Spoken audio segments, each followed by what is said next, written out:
우리들은 항상 모든 것이 우리 입장에서 공평하기를 바라는 일들이 많이 있습니다.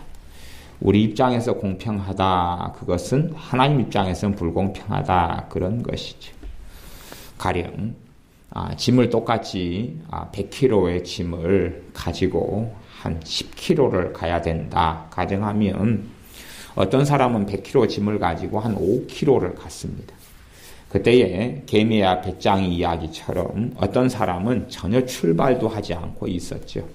그러고 있다가 이제 막상 출발하려 그러니까 이 100kg라는 무거운 짐을 가지고 10km를 가는 것이 너무나 버겁고 힘들다, 그 말이죠.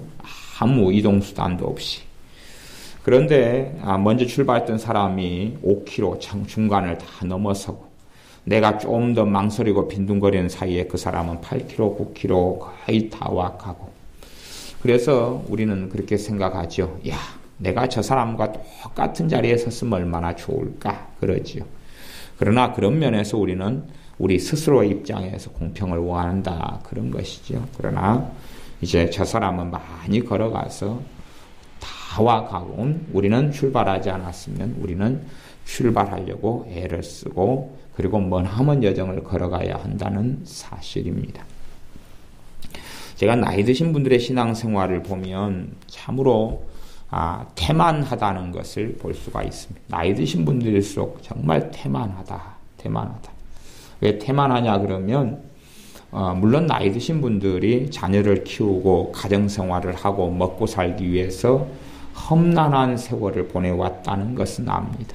그러나 그것은 단지 세상에서 험난한 세월이지 주님 앞에서 험난한 세월은 아니기 때문에 주님 앞에서 믿음의 여정을 걸어가려면 이제 너무나 뒤늦게 출발했잖아요. 그러면 더 노력하고 더 발버둥 치고 더 애를 쓰고 더 수고해야 되는데 그렇게 되지 않는다 하는 것이죠.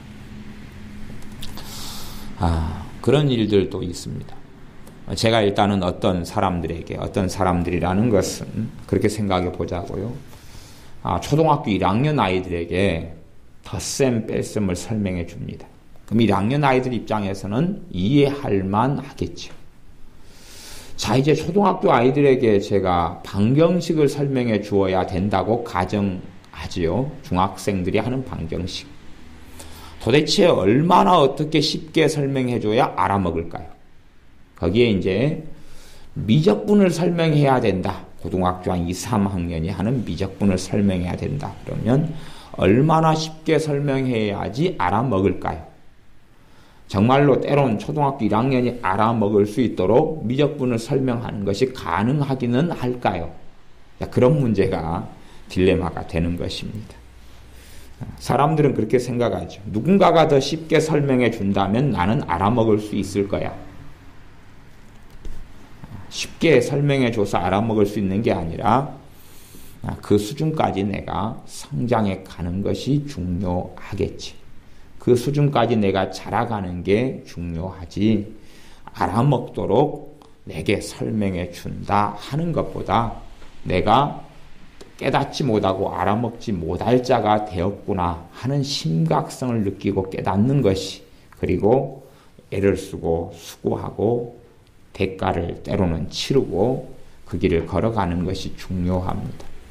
그래서 나이 드신 분들의 신앙생활을 보면 나태하고 태만하고 책임 전가하고 나아가서는 될 대로 되라 생각하고 하나님이 알아서 하시겠지 그러고 이상한 사고방식, 세속적이고 자신 가치관 중심으로 살아왔던 삶을 바꾸지도 변화시키려는 의욕도 없는, 그렇기 때문에 나이 들었다 그것은 꿈이 없는 사람, 소망이 없는 사람, 뭘 꿈이나 소망이라는 게 원체 세상적인 기준이 많기 때문에 다른 말로 하면 무기력하고 의욕이 없는 사람, 그런 사람을 늙은이라 그러죠. 늙은이. 목표가 없는 사람, 목표가 없는 것을 꿈이 없다 그러죠.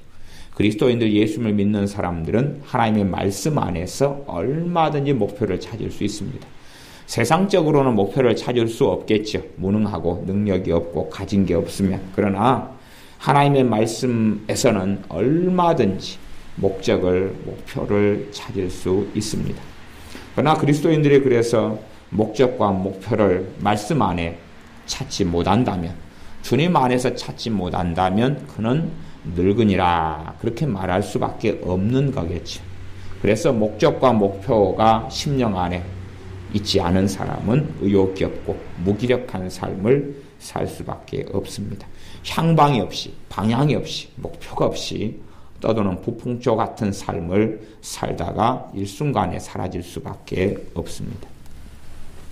그래서 제가 나이 드신 사람들에 빗대는 것입니다. 젊은 사람들도 목적이 없는 사람은 늙은이가 될 수밖에 없고, 그 사람들에게는 진실한 세상적인 꿈이 아니라 진정한 그리스도 안에서, 주님 안에서 꿈이 없는 사람들, 그런 사람들이 되고 말아서 허송 세월을 할 수밖에 없는 것이지요.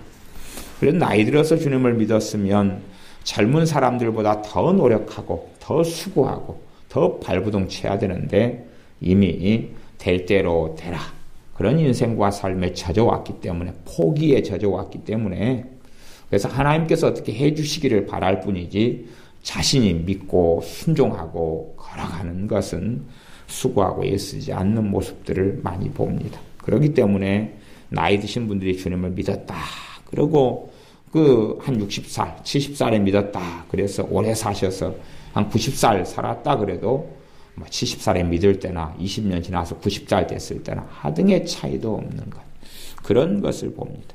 오히려 처음에 주님을 한편 강도처럼 얄팍하게 믿었는 것 같은데도, 그러나 20년 지난 다음에도 아무것도 없는, 하나님에 대해서 알지도 못하고 들은 풍월만 조금 있고 자신의 생각과 아집과 고집을 내려놓지도 않고 그렇게 살아가는 방임적인 인생과 삶의 길을 봅니다만은, 그러한 것은 정말로 어리석은 사람입니다. 그래서 내가 늙었다, 나이 들었다 하는 것을 핑계댈 수는 없죠. 왜냐하면 사도 바울은 내 겉사람은 후패하고 늙어가지만 내 속사람은 날로 새롭도다 라고 말씀에 기록했고, 그게 진리인 한은 늙었다, 나이 들었다에 핑계댈 수는 절대 없는 것입니다. 나이가 들어도 활력적으로 일하는 사람의 한 부류는 누가 있냐고, 정치인들이 있습니다. 정치인들의 평균 연령은 아주 높죠. 그 사람들은 세상적이긴 하지만 목적의식이 있기 때문에 그렇죠. 정치적인 명예, 또 국회의원이 되는 것, 명성을 누리는 것, 권력을 가지는 것, 대통령이 되는 것, 당의 당수가 되는 것, 그러한 어떤 목적을 향해서 부단히 나아가니까 60대, 70대, 80대가 돼도 정력적인 활동을 하는 사람들이 정치인인 것 같습니다. 하지만 그들의 정치력도, 그들의 권력도 때가 되면 부질없는 것이 되고 마는 게 인생살이지.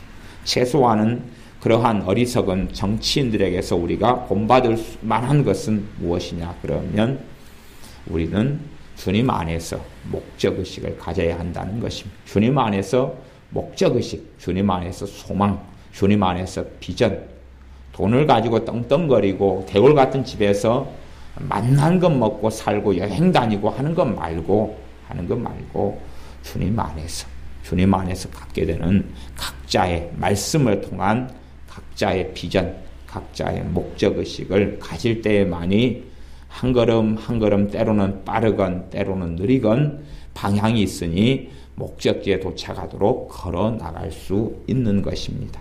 그래서 우리에게 삶 속에 목적의식이라는 것은 너무나 중요하고, 방향성은 너무나 중요하고, 우리의 가슴에 가져야 될 그 목적의식이 있을 때에 우리는 열정을 가질 수 있고 허송세월하지 않는 삶을 살 수가 있습니다.